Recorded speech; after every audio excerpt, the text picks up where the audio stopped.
የተወደዳችሁ የእግዚአብሔር ቤተሰቦች በደንብ እንድትሰሙኝ እፈልጋለሁ።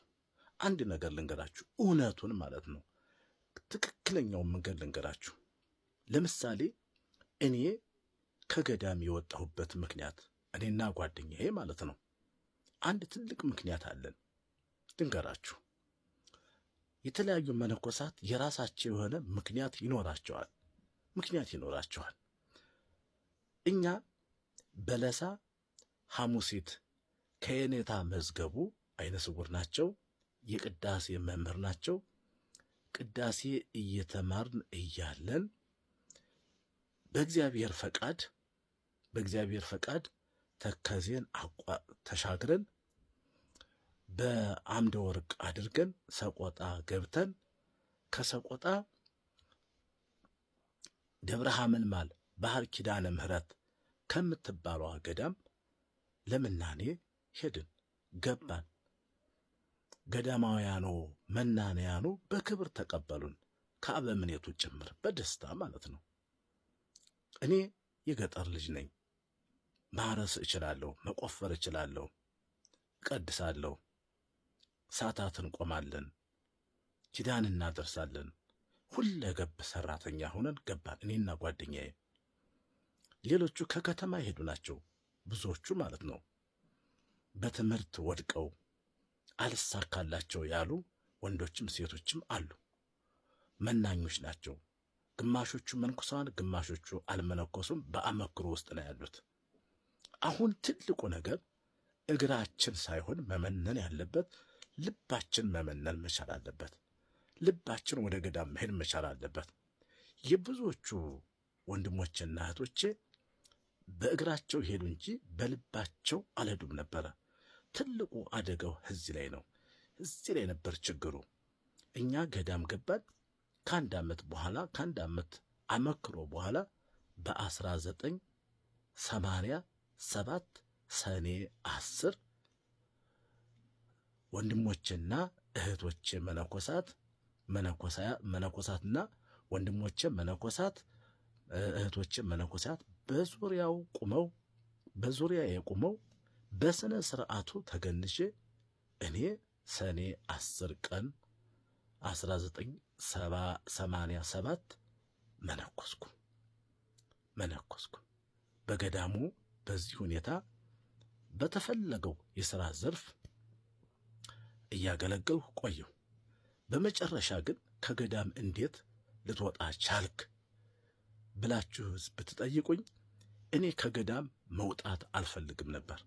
ወንድሞቼ ጓደኞች አሉ፣ አሁን ትታዘቡኛላችሁ። እና አባ ፍስሐ እና አባ ወልደ ማርያም አላችሁ፣ እማውቃችሁ ማለት ነው። እና አንድ አበምኔት መጣና ሴቶች ወደ ገዳሙ መኖሪያ ግቢ መግባት ይችላሉ። ባህር ኪዳነ ምህረት የሴቶች መኖሪያ ለብቻ ነው፣ የወንዶች መኖሪያ ለብቻ ነው። ቤተክርስቲያናችን አንድ ነው፣ መኖሪያችን ግን የተለያየ ነው። በስራ እንገናኛለን፣ በአኗኗርና በአዋዋል ግን እንለያያለን። እና ለምን አይገቡም ብሎ እንግዲህ ውስጡ ምን እንደሆነ አናቅም፣ ምን አይነት ተልእኮ እንዳለው አናቅም። በአሁኑ ሰዓት በአሁኑ አይምሮዬ ቢሆን ኖሮ ይህን ሰው በሚገባ እናጠነውና እንመረምረው ነበረ። እና መግባት አለባቸው ብሎ ሴቶችን ወደ ወንዶች ገዳም አስገባ። በዚህን ጊዜ ተቃውሞ አነሳን። ተቃውሞ ስናነሳ የዚህ አበምኔት ሐሳብ ደጋፊዎች በእኛ ላይ አጉረመረሙ፣ አመፁ። ያው ሌሊት ተነስተን ከጓደኛዬ ጋር ጠፍተን መጣን። ወደ ከተማ ልንመጣ የቻልንበት ትልቁ መነሻ ምክንያት አንዱ ይሄ ነው። የኔ ስህተት ወይም የተሳሳትኩት ምለው ከዚህኛው ገዳም ስርዓት ሲፋለስ ወይም ደግሞ ችግር ሲፈጠር ወደ ሌላኛው ገዳም መሄድ ነበረብኝ። አላወኩም፣ አልተረዳሁም። እኔ በምንኩስና ሕይወት የተጸነስኩት ባህር ኪዳነ ምህረት፣ የተወለድኩት ባህር ኪዳነ ምህረት፣ ያደግኩት ባህር ኪዳነ ምህረት።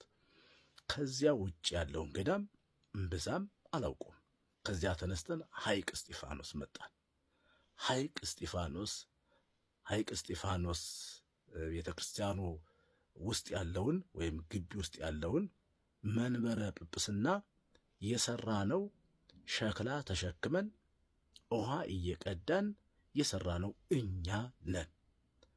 ብፁዕ አባታችን አቡነ አትናቴዎስ ከኢየሩሳሌም እንደመጡ የወሎ ሀገረ ስብከት በሆኑበት ሰዓት ከዚያ ተነስተን እንግዲህ ሰው በሰው ያው የኔም ምክንያት በጣም ብዙ ነው፣ ሰፊ ነው። ስራዬ ብዬ ግን ከተማ ለመኖር አልመጣሁም። ይህን ነገራችሁ።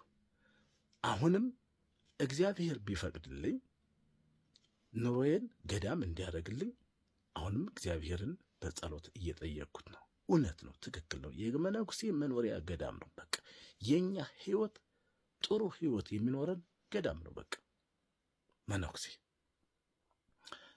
እና